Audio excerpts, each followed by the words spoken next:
Well, I just watched the first episode of Marco Polo, the new show on Netflix that I read they spent about $90 million, something like that, to make. And I feel like I've read a few things that might have kind of sort of compared it to Game of Thrones or Netflix's answer or try of them trying to answer Game of Thrones in some fashion, but I don't know. Game of Thrones took me a few episodes to kind of get going with that, but once I got into it, it was sucked me in. I don't know if this one's quite up to snuff compared to Game of Thrones. I don't think you should really compare it. Not yet, anyways. Not based on the first episode. A little spoiler. I'll kind of go over the what went on.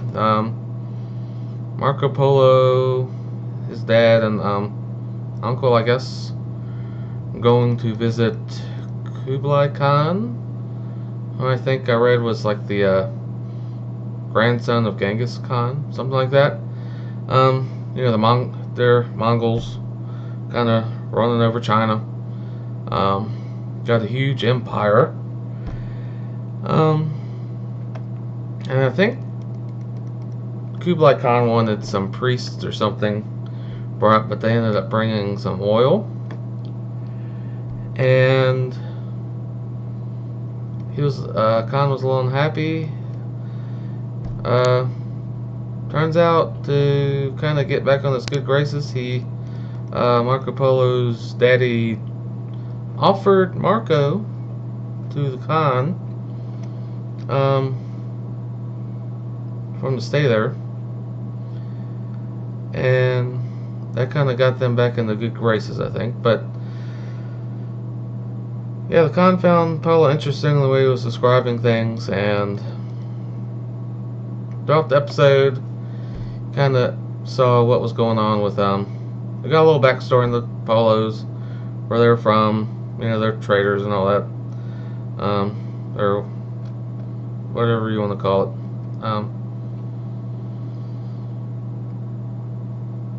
Other than the little backstory, you saw Marco kind of training a little bit with a blind, I guess, kung fu or some type of martial artist. But that was kind of cool, because since the guy was blind, he was just mopping the floor with Marco Polo. It was kind of cool to watch it.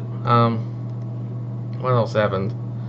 He was starting to learn how to write calligraphy in Chinese or whatever language they were doing at the time.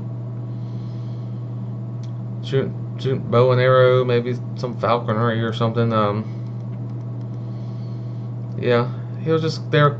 I guess he was kind of getting accustomed to life in Mongolia or China type of thing. It was an entertaining episode overall. There was a battle, or a hint of a battle towards the end, like a 500-person army versus a ton of people, maybe. But I think it'll be interesting. There's 10 episodes in the season. Hopefully it'll pick up a bit. Usually the first one, maybe few episodes, kind of slow. You got to get acclimated to everything and learn people's names and everything. But I think it'll pick up a little bit. Since they spent so much money on it, better pick up. But what else? I will not watch this with your children, if you have any. There was a fair bit of nudity in this episode, so I can only imagine what's going on in the rest of the season. It was mostly all female nudity. Yeah, I'm not sure what else to say. Right now, I'm just kind of tired, trying to just go over everything with the first episode. But yeah, don't expect it to be quite as good as Game of Thrones, first few.